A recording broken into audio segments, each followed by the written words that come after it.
Hello, everyone, and welcome back to the Daily English Lab podcast. You've been talking about your daily routine completely wrong, and it's making you sound like a robot, not a real English speaker. Here's the truth. Native speakers never describe their day the way textbooks teach you. In the next hour, I'm going to transform the way you talk about your daily life in English. You'll learn the exact phrases, expressions, and natural language patterns that native speakers actually use every single day. By the end of this podcast, you'll sound confident, natural, and authentic when describing your routine in English. And here's the best part. You already know most of the words. You just don't know how to put them together like a native speaker does. I've been teaching English for over 15 years to students from 73 different countries. And you know what the number one request I get is? Teacher, I want to sound natural. I want to speak like real people, not like a textbook. Well, today, that changes for you.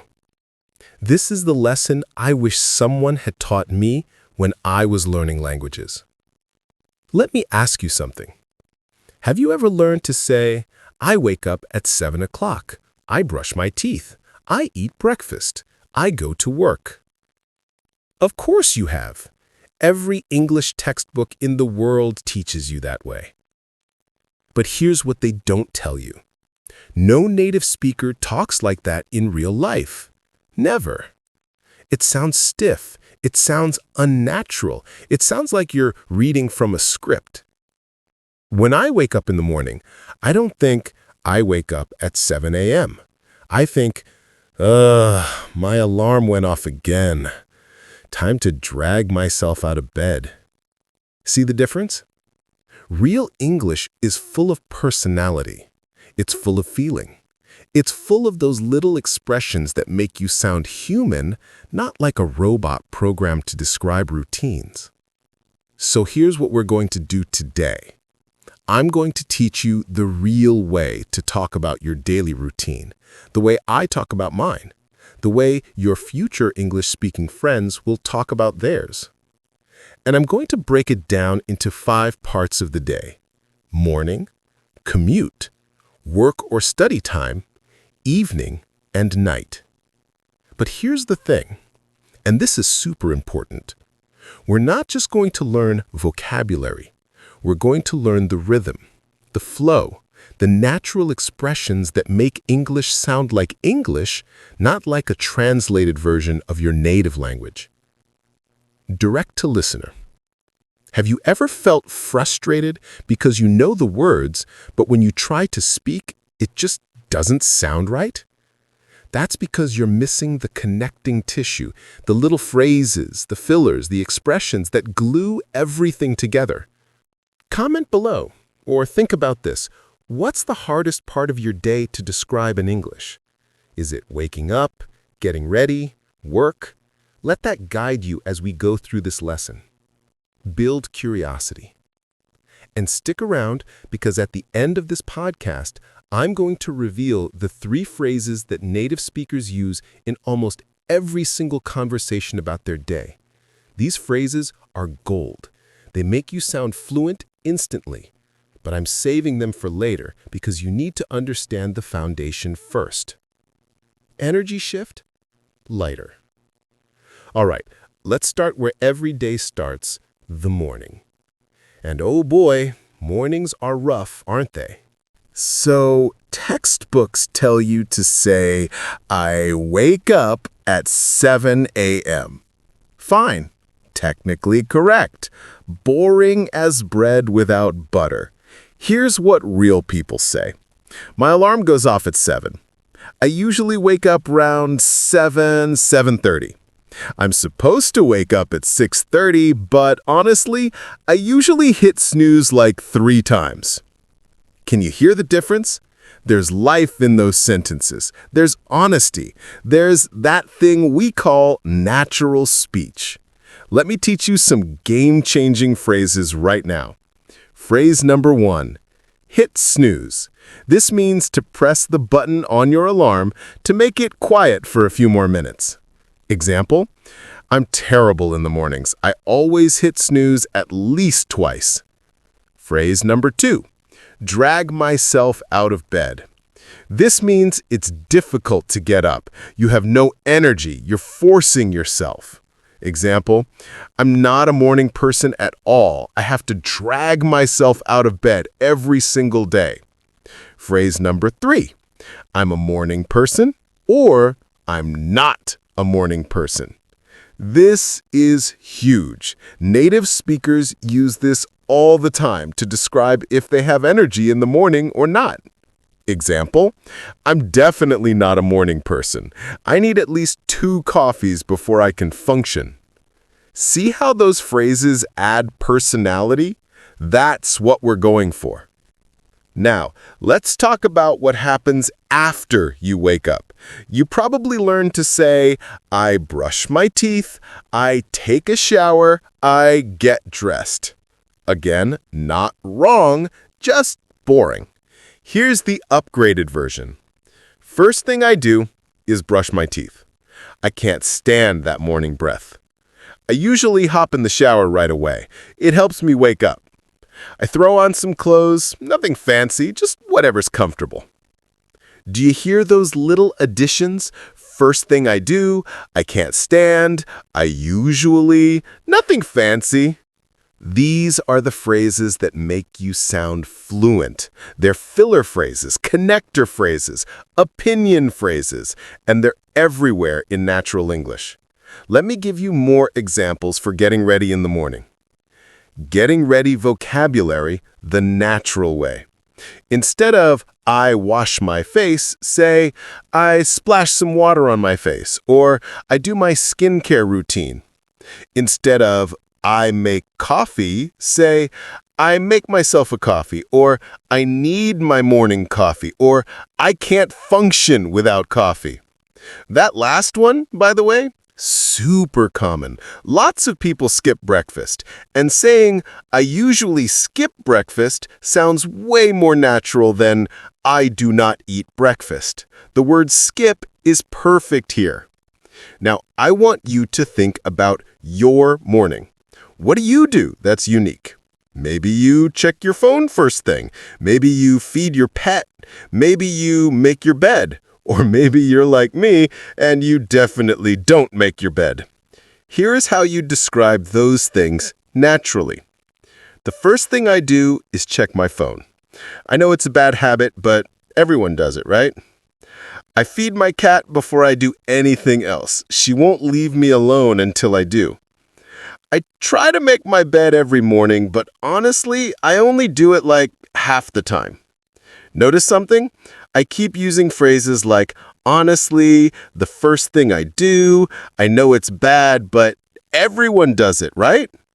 These are what I call softeners and connectors. They make your English flow. They make you sound like you're having a conversation, not giving a presentation. Pause for a second. Think about your morning. Can you use one of these phrases to describe something you do?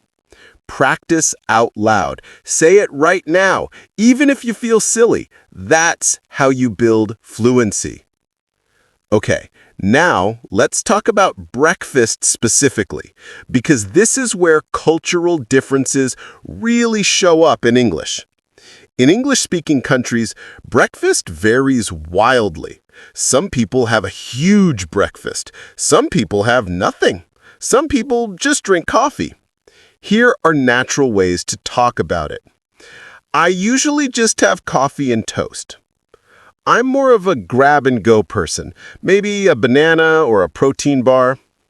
I like to have a proper breakfast, eggs, bacon, the whole thing. I'm trying to be healthier, so I've been having oatmeal lately. Honestly, I'm not hungry in the morning. I usually don't eat until like 10 or 11. See the variety? See the personality? That's what we want. And notice the little phrases, more of a, the whole thing, I've been having, honestly, until like. These make all the difference. Here's something most teachers don't tell you. You can describe the same action in multiple ways, depending on your mood, your personality, your situation. There's no one correct way. If you're in a hurry, I throw on some clothes and rush out the door. If you're relaxed, I take my time getting ready. I like to start the day calm. If you're late, I'm running late, so I just grab whatever and go. By the way, that phrase, grab and go, is super useful. Remember it. We'll come back to it. All right, you're awake, you're dressed, you've had your coffee or breakfast or both. Now what? Now you have to get to work or school or wherever you go during the day. And this is where English gets really interesting, because how you travel changes everything about how you describe your routine. But before we get to that, I need to tell you about the biggest mistake students make when describing their mornings. Are you ready for this? The mistake is using too many I statements in a row. I wake up. I brush my teeth. I get dressed. I eat breakfast. I leave. Sounds like a robot, right? Here's the fix. Use variety. Use different sentence structures. My alarm goes off at 7, and I usually hit snooze once or twice. After dragging myself out of bed, the first thing I do is head to the bathroom. I'll brush my teeth, splash some water on my face, and hop in the shower if I have time. Then it's coffee time. I can't function without my morning coffee. Once I'm caffeinated, I throw on some clothes and I'm ready to start the day. Do you hear how much better that sounds? I varied the structure. I used phrases like after dragging myself, the first thing I do, once I'm caffeinated. I connected ideas. I made it flow. Your homework right now. Describe your morning routine out loud using at least 3 different sentence structures. Don't just say I. Mix it up. All right, you're ready to go. Let's talk about the commute. The commute. That lovely time between home and work, where you're trapped in traffic, squeezed on a train, or, if you're lucky, walking through your neighborhood. How you get to work or school is a huge part of your daily routine, and there are so many natural ways to talk about it. Let's start with the most common, driving. If you drive to work, you might say, I drive to work. It usually takes about 30 minutes. But here's how to make it sound more natural. I drive to work. It's about a 30-minute commute, depending on traffic. I have to drive because there's no public transportation where I live. The drive is usually fine, but morning traffic can be brutal. That word, brutal, perfect for describing bad traffic. Use it. Here are more natural commute phrases for drivers. I'm stuck in traffic every morning. Traffic was terrible today. I hit traffic around the same spot every day. It's a pretty easy drive. I can make it to work in 20 minutes if I leave early enough. Notice I'm giving you options because your commute is unique to you. Pick the phrases that match your life. Now, public transportation, trains, buses, subways, metros. If you take public transport, textbooks tell you, I take the train to work. Fine. Accurate, dull. Natural version? I take the train. It's actually pretty convenient. I catch the 7:15 train every morning. I usually take the subway. It's faster than driving.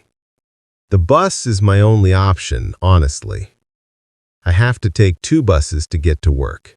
It's annoying, but it is what it is. That phrase, it is what it is super common. It means you accept the situation even though it's not ideal. Remember it. Let's go deeper into public transport descriptions. The train is usually packed in the morning. I'm lucky if I get a seat. I always bring headphones and listen to podcasts on my commute. It's about a 45-minute ride, so I usually just zone out. The subway's pretty reliable, except when there are delays. Then it's a nightmare. Can we talk about delays for a second? Because this is universal suffering. When public transportation is late, here's how native speakers complain about it. The train was delayed again. I was late to work. There was some issue on the line. We were stuck for like 20 minutes. My bus just never showed up. I had to wait for the next one. I hate it when there are delays. It throws off my whole morning. See? When you talk about daily routines, you can add your feelings, your frustrations, your opinions. That's what makes it natural. Okay, what if you walk or bike? This one's actually easy to make sound natural because walking and biking are usually pleasant. I walk to work. It's only about 15 minutes. I'm lucky. I live close enough to walk. I bike to work when the weather's nice. Walking is actually my favorite part of the day. It helps me clear my head. I try to walk as much as possible. It's good exercise. Notice how walking and biking often come with positive descriptions. Lucky, favorite part, clear my head, good exercise. If something is good in your routine, say so. It adds color to your description. Now, here's a fun one. Working from home. This is super relevant now, and there are great natural phrases for it. I work from home, so my commute is just walking to my desk. I'm fully remote, so I don't have a commute at all. My commute is about 30 seconds, home office life. I roll out of bed and start working. It's dangerous, honestly. That phrase, roll out of bed, means you wake up and immediately start your day with no preparation. It's informal and very natural. Think about your commute right now. Is it long? Short? Stressful? Relaxing? What's one phrase you learned today that describes your experience? Actually, say it out loud. Practice makes perfect. But here's what most English teachers don't tell you about describing your commute. There's a secret pattern native speakers use. It's called the routine plus exception pattern. Let me show you what I mean. First, you describe the normal routine. I usually take the train to work. Then you add the exception. But sometimes, if I'm running late, I'll grab an Uber. Or, I normally drive, but when the weather's bad, I work from home. Or, I walk most days unless it's raining. Then I take the bus. This pattern makes you sound incredibly fluent because it shows you understand nuance. You understand that life isn't always the same every single day. Here are more routine plus exception examples. I usually leave around 8, but if there's an early meeting, I leave at 7:30. The train's normally fine, but during rush hour, it's absolutely packed. I like to walk, but when I'm exhausted, I'll treat myself to a cab. Use this pattern, seriously. It's one of the fastest ways to sound more advanced. The structure is routine plus but or unless or when, plus the exception. Got it? For coffee breaks. I need a coffee break around 3. That afternoon slump is real. I'm definitely a multiple coffees a day person. I take little breaks throughout the day to stretch and walk around. Notice I'm showing you different personalities. Some people bring lunch, some people buy it. Some people eat at their desk, some people take proper breaks. Your English should reflect your life, not some generic script. Now, here's something interesting about describing work that will make you sound super fluent. Native speakers often describe their work or study day by talking about challenges or highlights. Let me show you. Today was tough. We had a really difficult client meeting. It was a good day. I finally finished that project I've been working on for weeks. Mondays are always chaotic. Everyone wants everything done right away. Fridays are chill. People are wrapping up for the week. I had a breakthrough today. I figured out the solution to a problem I've been stuck on. This is advanced. This is good. Because now you're not just describing activities, you're describing experiences and feelings. Let's learn some power phrases for describing work experiences. Positive. It was productive. I got a lot done. Things went smoothly. I'm on track with my deadlines. It was a win. Negative or challenging. It was a rough day. I'm swamped. Very busy. I'm drowning in work. Overwhelmed. I'm behind on my deadlines. It was one of those days. Difficult or frustrating. Neutral. It was pretty standard. Nothing exciting. Same old, same old. Just another day at the office. Practice these. Match them to your real experiences. The more you personalize your English, the more natural it becomes. All right, work's done, school's done. Now it's time for the evening. And this is where daily routines get interesting, because evening routines are so personal. Evenings are my favorite part of the day to talk about, because this is when people relax, pursue hobbies, spend time with family, or just crash on the couch. And the English for describing evenings is rich and varied. I get home around 6:30. By the time I get home, I'm exhausted. The first thing I do when I get home is change into comfortable clothes. I kick off my shoes and just collapse on the couch. Kick off means to remove quickly. Collapse is a dramatic way to say you're very tired. Both very natural.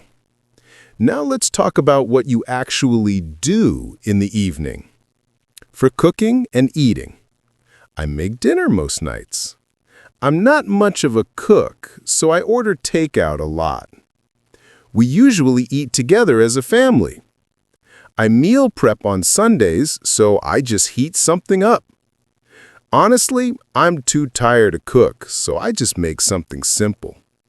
Dinner is usually whatever I can throw together quickly. For relaxation, after dinner, I just chill and watch TV. I like to unwind with a book. I catch up on my shows. I scroll through my phone, which I know is bad. I try to do something relaxing, like take a bath or listen to music. Notice these phrases: chill, unwind, catch up on, scroll through.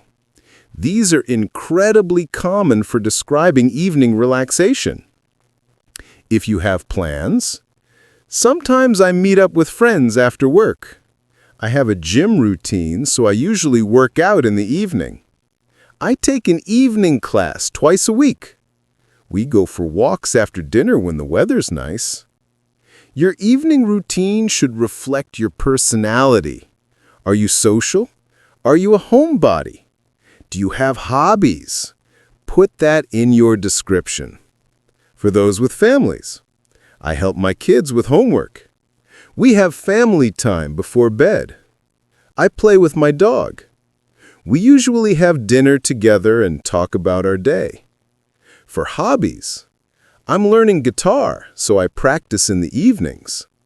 I'm into gaming, so I play online with friends. I like to draw or paint when I have time.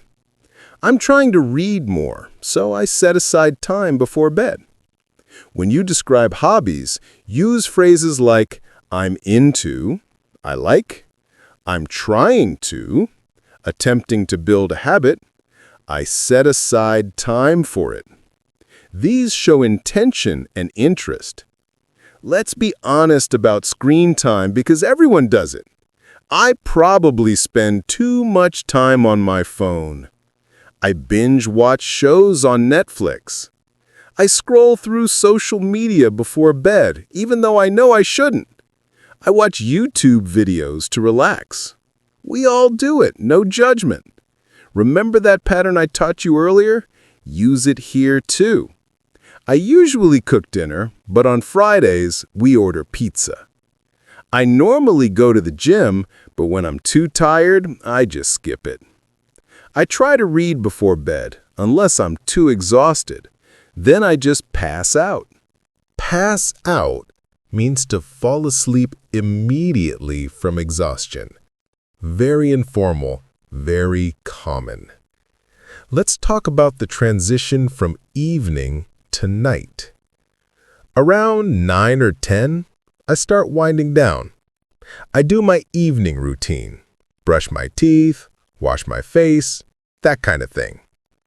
I try to put my phone away an hour before bed. I set out my clothes for the next day so I'm not rushing in the morning. I make my to-do list for tomorrow. I should go to bed earlier, but I always end up staying up too late. I tell myself I'll go to bed at 10, but it's usually closer to midnight. I'm a night owl, so evenings are when I'm most productive. Night owl means someone who stays up late. Early bird is someone who wakes up early.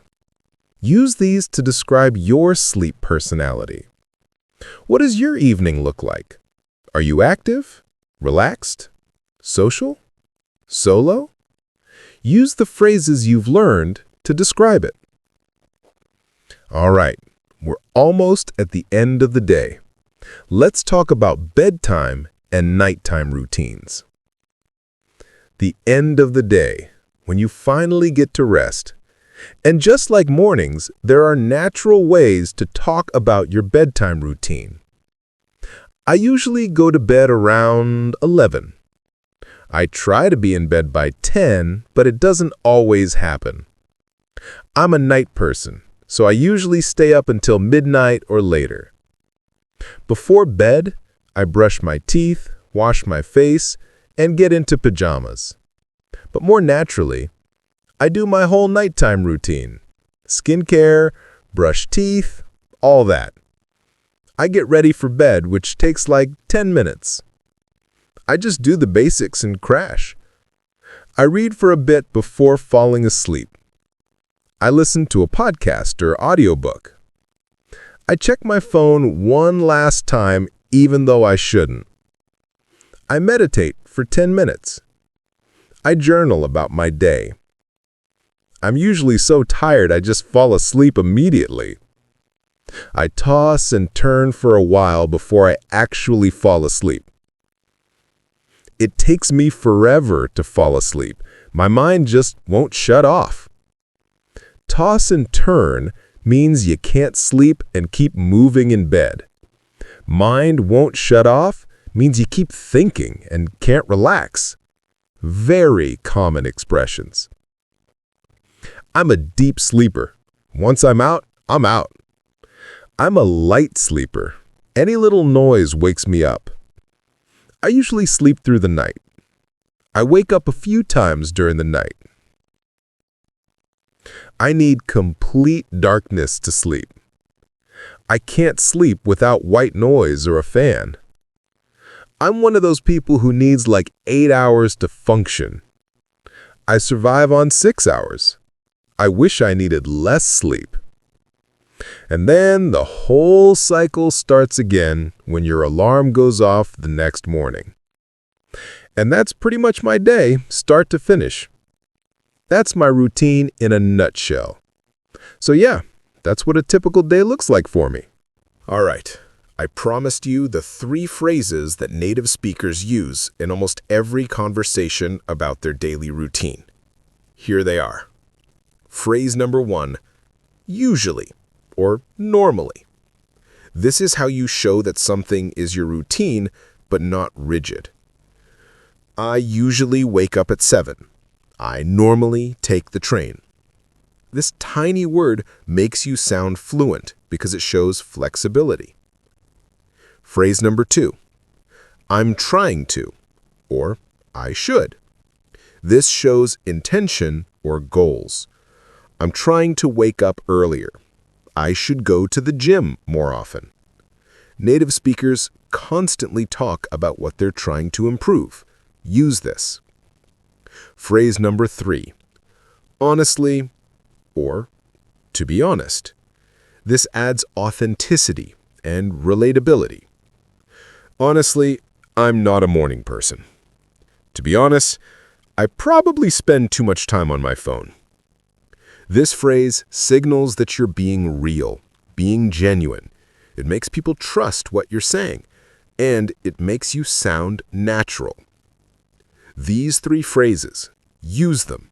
Sprinkle them throughout your descriptions of your daily routine. They are absolute game changers. All right, let's bring this all home. Let me give you a complete example of how a native speaker would describe their entire day using everything we've learned. So, my alarm goes off at 7, but honestly, I usually hit snooze at least once. I'm definitely not a morning person. Once I've finally dragged myself out of bed, the first thing I do is head straight for the coffee maker. I can't function without my morning coffee. I take a quick shower, throw on some clothes, nothing fancy, and grab a quick breakfast. Usually just toast or a banana. Then I'm out the door by 8:15. I drive to work, and it's about a 30-minute commute, depending on traffic. Some days, traffic is brutal, but most days, it's not too bad. I get to the office around 9, and first thing I do is check my emails and go through my to-do list. I spend most of my day in meetings or working on projects. It's pretty busy, but I like staying active. I usually take lunch around 1. I bring my lunch from home most days, trying to be healthier and save money. Around 3, I need a coffee break. That afternoon slump is real. I wrap up work around 5:30 and head home. By the time I get home, I'm pretty exhausted. I change into comfortable clothes and make dinner. I'm not much of a cook, so I keep it simple. After dinner, I just chill. I'll watch some TV, catch up on shows, or scroll through my phone. I know I should read more or be more productive, but honestly, by that point, I just want to relax. Around 10:30, I start getting ready for bed. I do my nighttime routine, brush my teeth, all that. I try to be in bed by 11, but it's usually closer to midnight. I'm a bit of a now owl.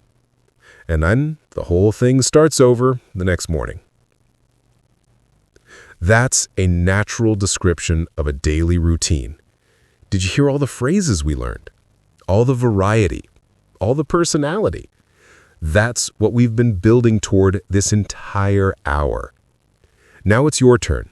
Take what you've learned today and describe your own routine. Don't just list activities. Add your personality. Add your feelings. Use the phrases we covered. Use the routine plus exception pattern. Mix up your sentence structures. You already have the vocabulary. You've always had the vocabulary. What you needed was the framework, the natural expressions, the way to put it all together so it sounds like real English, not textbook English. And now you have that. Here's what I want you to do right now. Pause this podcast, or finish listening first if you prefer, and then practice describing your daily routine out loud. Start with your morning. Use at least 5 of the phrases we learned today. Say it out loud, not just in your head. Your mouth needs the practice. Then move to your commute, your work or study time, your evening, and your night. Build the complete picture. And here's the thing. The first time you do this, it might feel awkward. That's normal. That's part of learning. But the second time will be easier. The third time, even easier. By the 10th time, it'll flow naturally. I'd love to hear from you. What part of your daily routine is easiest to describe in English? What part is hardest? Drop a comment and let me know. Or better yet, write out your daily routine using the phrases from today and share it. If you want more lessons like this where we break down real, natural English for everyday situations, make sure you're subscribed. I post new lessons every week covering everything from small talk to business English to cultural insights. Oh, one more thing before we finish, a bonus tip. When you're describing your routine to someone in real life, they're going to ask follow-up questions. They might ask, how long is your commute? Or what do you do in your free time? Or do you like your job? Be ready for those. Practice not just describing your routine, but elaborating on parts of it. That's where conversation happens. For example, if someone asks, how's your commute? Don't just say, it's fine. Say, it's not bad. Takes about 30 minutes. I usually listen to podcasts, so the time goes by pretty quickly. See the difference? You're continuing the conversation, adding details, keeping it natural. Learning to talk about your daily routine naturally is one of the most practical English skills you can develop, because this is real life. This is the English you'll use when you make friends, when you network, when you travel, when you live and work in English-speaking environments. You're not learning English to pass a test. You're learning English to communicate, to connect, to express yourself. And today, you took a huge step toward that goal. I'm so glad you spent this hour with me. I hope you feel more confident, more equipped, and more excited to use English in your daily life. Remember, you don't have to be perfect. You just have to be natural. You just have to be you speaking English. Now, go practice. Describe your day. Use these phrases. Make English your own. Until next time, keep learning, keep practicing, and keep speaking.